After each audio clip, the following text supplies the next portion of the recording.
تو ہمارے نبی کریم نے ان کے جواب میں کہا کہ آج تم پر کوئی ملامت نہیں، آج تم پہ کوئی ظلم و ستم نہیں کیا جائے گا، یہاں تک کہ آپ نے اپنے پیارے چچا کے چچا زاد امیر حمزہ کے رضی اللہ تعالیٰ عنہ کے قاتل اور ان کی قتل کروانے والی ہندہ کو بھی معاف کر دیا تھا۔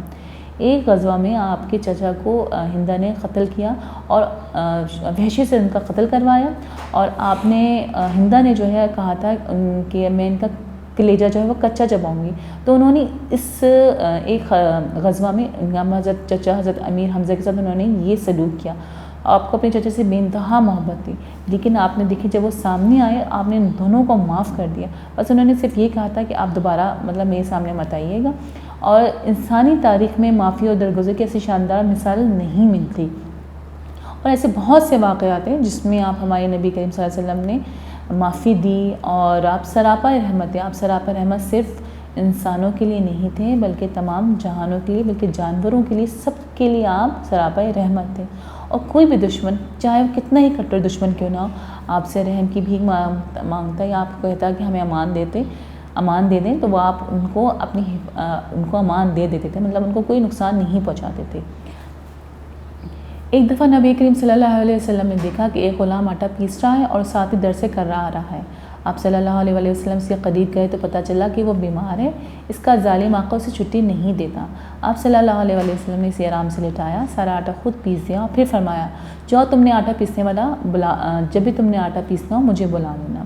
آپ صلی اللہ علیہ وسلم فرمایا کرتے تھے کہ تمہارے غلام اور خادم تمہارے بھائی ہیں، اللہ تعالیٰ نے ان کو تمہارے ماتحت کر دیا ہے۔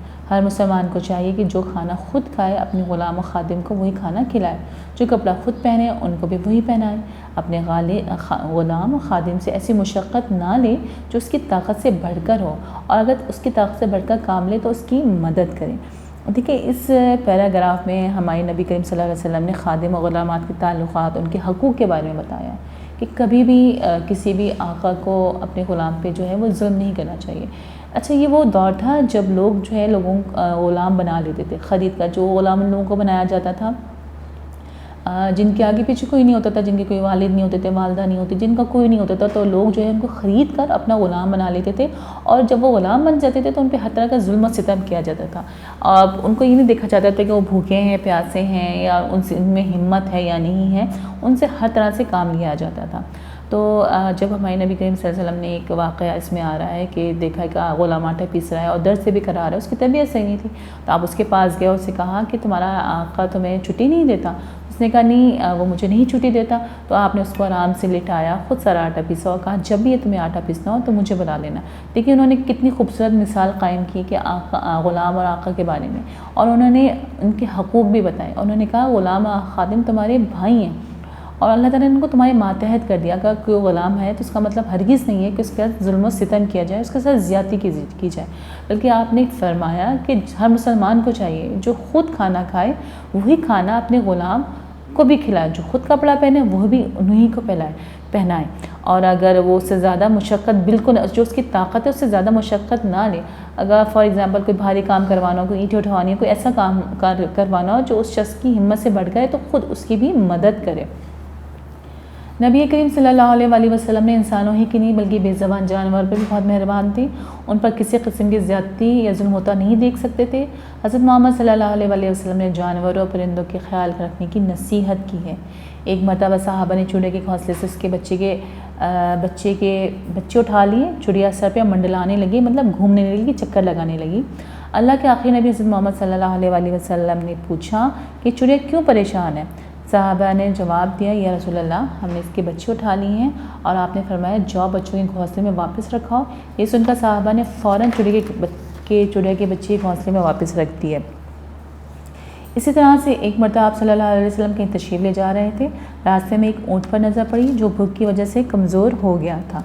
آپ صلی اللہ علیہ وسلم کو بہت دکھ ہوا، آپ نے فرمایا لوگوں ان بے زبانوں کے معاملے میں اللہ تعالیٰ سے ڈرو، سچ یہ ہے کہ آپ صلی اللہ علیہ وسلم کو تمام جہانوں کے لیے رحمت بنا کے بھیجا گیا۔ اب دیکھیں آپ کو اس پیراگراف میں یہ بھی پتہ چلے گا کہ نہ صرف آپ انسانوں کے لیے، غلاموں کے لیے سراپا رحمت ہے، بلکہ جانوروں کے لیے، پرندوں کے لیے بھی سراپا رحمت ہے۔ آپ کو تمام جہانوں کے لیے رحمت بنا کے بھیجا، دونوں جہانوں کے لیے رحمت للعالمین ہے۔ رحمت عالم سے کیا مراد ہے؟ دیکھیں اس ٹاپک کا ہے رحمت عالم، اس کا مطلب ہے تمام عالم، تمام دنیا کے لیے رحمت ہے۔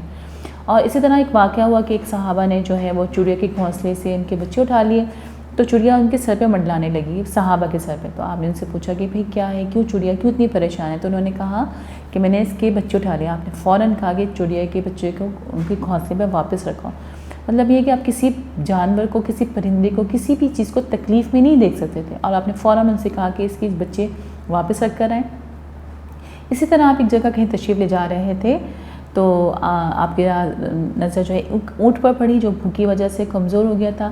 آپ کو بہت دکھ ہوا، ظاہر سی بات ہے جو اس کا مالک تھا اس کو کھانے پینے کو نہیں دیتا ہوگا، اس سے زیادہ کام کرواتا ہوگا، جس کی وجہ سے وہ کمزور ہو گیا، تو آپ کو بہت دکھ ہوا کہ، اور آپ نے فرمایا ان بے زبانوں کے معاملے میں اللہ سے ڈرو۔ انہوں نے ایک دیکھیے بات بتا دی کہ جو بے زبان ہوتے، جو چاہے وہ جانور، سارے جانور بے زبان ہوتے، اگر ہم ان کے ساتھ احتیاط کا معاملہ نہ کریں اور ان کو اچھا کھانا پینا نہ دیں اور ان پہ ظلم کریں، تو ان کی آنکھ سے بھی اللہ تعالیٰ سے ڈرنا چاہیے۔ ہم یہ صرف یہ نہیں کہ صرف انسان، بلکہ جانور بھی جو ہے وہ بھی جو ہے وہ اللہ تعالیٰ سے شکایت کرتے ہیں۔